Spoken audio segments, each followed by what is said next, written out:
আসসালামু আলাইকুম সম্মানিত ভিউয়ার্স, আমি এখন উপস্থিত আছি ডালিয়ার ব্রিজ। ভিন্ন জগতের সামনেই যে ব্রিজটা, এটাকে বলা হয় ডালিয়ার ব্রিজ। আপনারা দেখতে পাচ্ছেন এখান থেকে ভারত পানি ছেড়ে দেয়, আর যখন বেশি পানি ছেড়ে দেয় তখন এই যে আশেপাশে আপনার এলাকা দেখতে পাচ্ছেন, এই বিস্তীর্ণ ভূমিগুলি পানিতে আবদ্ধ হয়ে যায় বা পানিতে ব্লকড হয়ে যায়। ব্লকড হওয়ার পরে এগুলি ভেসে যায়, মানুষের অনেক কষ্ট হয়ে যায়।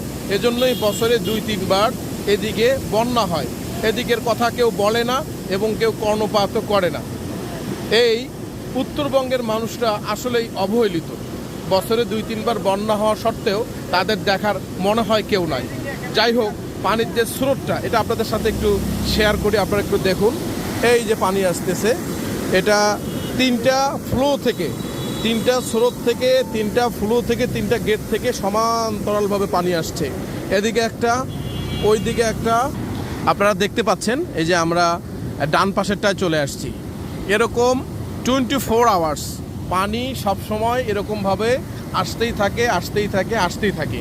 আর ইন্ডিয়া যখন পানিটা জোরে ছেড়ে দেয়, বেশি মাত্রা অতিরিক্ত ছেড়ে দেয়, তখন এই ফলাদি ফসলের সব জমিগুলি আপনারা দেখতে পাচ্ছেন, এই এলাকাগুলি পানিতে ডুবে যায়।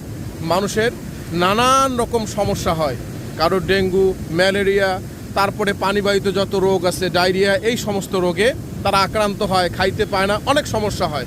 ফসল না হলে খাবে কোথা থেকে? আর এদিকের মানুষ আপনারা একটু আগেই দেখেছেন, তামাক, ধান, তারপরে ইত্যাদি অনেক ফলাদি ফসল এগুলি চাষ করে তাদের জীবিকা নির্ভর করে। তো আপনারা যারা এদিকে আসবেন, অবশ্যই এই ডালিয়ার ব্রিজ এবং ভিন্ন জগৎটা সফর করে যাবেন।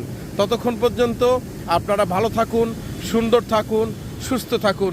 আল্লাহ হাফেজ।